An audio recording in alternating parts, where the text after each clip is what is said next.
Hi hello ಸಖಿ cooking ಕ್ಲೋಸಪ್ಗೆ ಸ್ವಾಗತ. ಇವತ್ತು ನಾವು ಮಸಾಲೆ ದೋಸೆ ಹೇಗೆ ಮಾಡೋದಂತ ನೋಡ್ಕೊಳ್ಳೋಣ. ಉದ್ದಿನಬೇಳೆ 1 ಕಪ್ಪು, ಇದಕ್ಕೆ 1 ಟೀ ಸ್ಪೂನು ಮೆಂತ್ಯ, ಇಷ್ಟನ್ನು ಒಂದು 5 ರಿಂದ 6 ನಿಮಿಷ ಚೆನ್ನಾಗಿ ತೊಳೆದು ಇಟ್ಕೋಬೇಕು. ಸೇಮ್ ಕಪ್ಪಲ್ಲೇ 5 ಕಪ್ಪು ಅಕ್ಕಿ ತೊಗೋಬೇಕು. ಇದು ಮೆಷರಿಂಗ್ ಕಪ್ಪು, ನಾವು ಯಾವುದ್ರಲ್ಲಾದರೂ ತೊಗೋಬೋದು.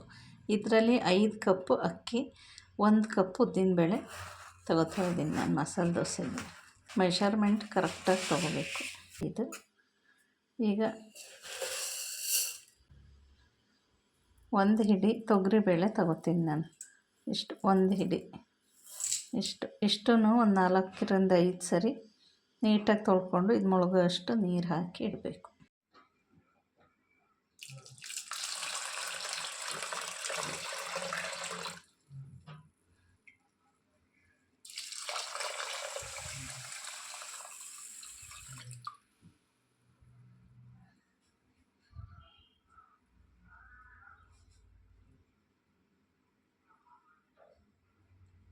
ಮುಳುಗೋಷ್ಟು ನೀರು ಹಾಕಿದ್ದೀನಿ. ಇದೊಂದು 4 ರಿಂದ 5 ಗಂಟೆ ನೆನಿಬೇಕು.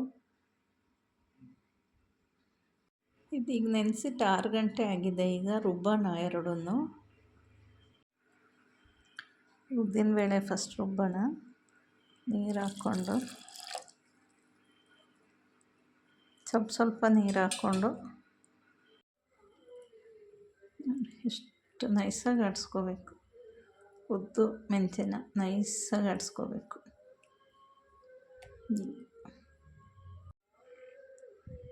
ಇದನ್ನೊಂದು ಪಾತ್ರೆಗೆ ಹಾಕ್ಕೊಳ್ಳೋಣ. ಈ ಕನ್ಸಿಸ್ಟೆನ್ಸಿಲಿ ರುಬ್ಕೋಬೇಕು.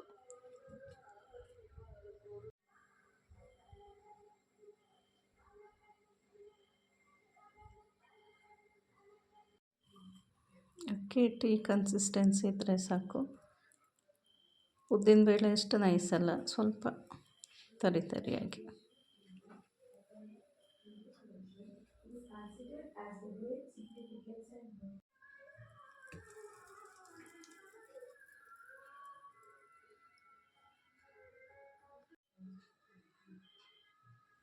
ಇದಕ್ಕೆ ಈಗ 2 ಕಪ್ ಅನ್ನ ಸೇರಿಸ್ಕೊಂಡು ಮಿಕ್ಸಿ ಮಾಡ್ಕೊಂಡು ಚೆನ್ನಾಗಿ ಮಿಕ್ಸ್ ಮಾಡಬೇಕು. ಇದೊಂದು 5 ಮಿನಿಟ್ಸ್ ಆದರೂ ನೀಟಾಗಿ ಮಿಕ್ಸ್ ಮಾಡಬೇಕು.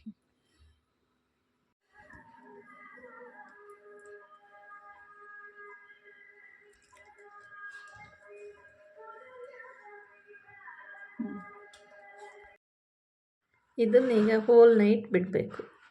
ಇದು ಮಸಾಲೆ ದೋಸೆಗೆ ಪಲ್ಯ ಮಾಡ್ಕೊಳ್ಳೋಕ್ಕಿರೋದು ಆಲೂಗೆಡ್ಡೆ, ಹಸಿಮೆಣಸು, ಈರುಳ್ಳಿ, ಬೆಳ್ಳುಳ್ಳಿ. ಆಲೂಗೆಡ್ಡೆ ಚೆನ್ನಾಗಿ ತೊಳೆದು ಒಂದು ಕುಕ್ಕರ್ಗೆ ಹಾಕಿ 2 ವಿಸಿಲ್ ಬರೆಸಿ ತಣ್ಣಗಾದ್ಮೇಲೆ ಇದು ನೀಟಾಗಿ ಸಿಪ್ಪೆ ಎಲ್ಲ ತೆಗೆದು ಒಂದು ಕಡೆ ಇಟ್ಕೋಬೇಕು.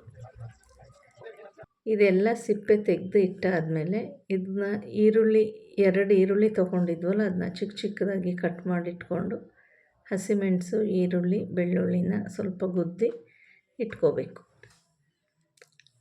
ಇದಕ್ಕೆ ಕಡಲೆಬೇಳೆ ಒಂದು 3 ಟೀ ಸ್ಪೂನ್ ಕಡಲೆಬೇಳೆ ತೆಗೆದಿಟ್ಕೋಬೇಕು. ಈಗ ಒಂದು ಬಾಣಲಿಗೆ ಎಣ್ಣೆ ಹಾಕಿ ಬಿಸಿ ಆದಮೇಲೆ 1 ಟೀ ಸ್ಪೂನ್ ಸಾಸಿವೆ,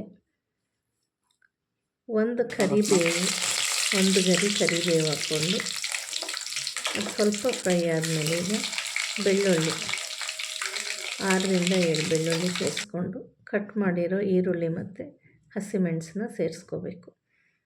ಇದಿಷ್ಟನ್ನು ಚೆನ್ನಾಗಿ ಫ್ರೈ ಮಾಡ್ಕೋಬೇಕು. ಇದೆಲ್ಲ ಸಾಫ್ಟಾಗಿ ಫ್ರೈ ಆಗೋವರೆಗೂ ಫ್ರೈ ಮಾಡಿಕೊಂಡು ಇದಕ್ಕೀಗ ಒಂದು ಅರ್ಧ ಟೀ ಸ್ಪೂನ್ ಅರಿಶಿಣ ಹಾಕ್ಕೋಬೇಕು. ಅರಿಶಿಣ ಹಾಕಿ ಉಪ್ಪು ಸೇರಿಸ್ಕೊಂಡು ರುಚಿಗೆ ತಕ್ಕಷ್ಟು ಉಪ್ಪು, 1.5 ಟೀ ಸ್ಪೂನ್ ಉಪ್ಪು. ಈಗ ಚೆನ್ನಾಗಿ ಸಣ್ಣದಾಗಿ ಪೀಸ್ ಮಾಡ್ಕೊಂಡಿರೋ ಆಲೂಗೆಡ್ಡೆನ ಇದಕ್ಕೆ ಸೇರಿಸ್ಕೋಬೇಕು. ನೋಡಿ, ನಾವು ಕಲಸಿಟ್ಟಿರೋ ಹಿಟ್ಟು ಎಷ್ಟು ಚೆನ್ನಾಗಿ ಉಬ್ಬಿದೆ.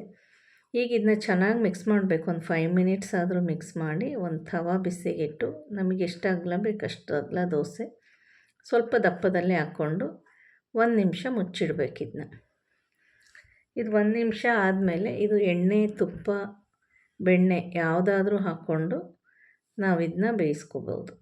ನಾನು ಬೆಣ್ಣೆ ಹಾಕಿದ್ದೀನಿ. ಬೆಣ್ಣೆ ಹಾಕಿ ನೋಡಿ ಒಂದು ಸೈಡ್ ಬೇಯಿಸಿದ್ರೆ ಸಾಕು, ಎಷ್ಟು ನೀಟಾಗಿ ಈಸಿಯಾಗಿ ಬರುತ್ತೆ ಅದು ದೋಸೆ. ಈಗ ರೆಡಿ ಆಯಿತು ಮಸಾಲೆ ದೋಸೆ, ಪೊಟ್ಯಾಟೊ ಪಲ್ಯ, chutney. Thank you for watching.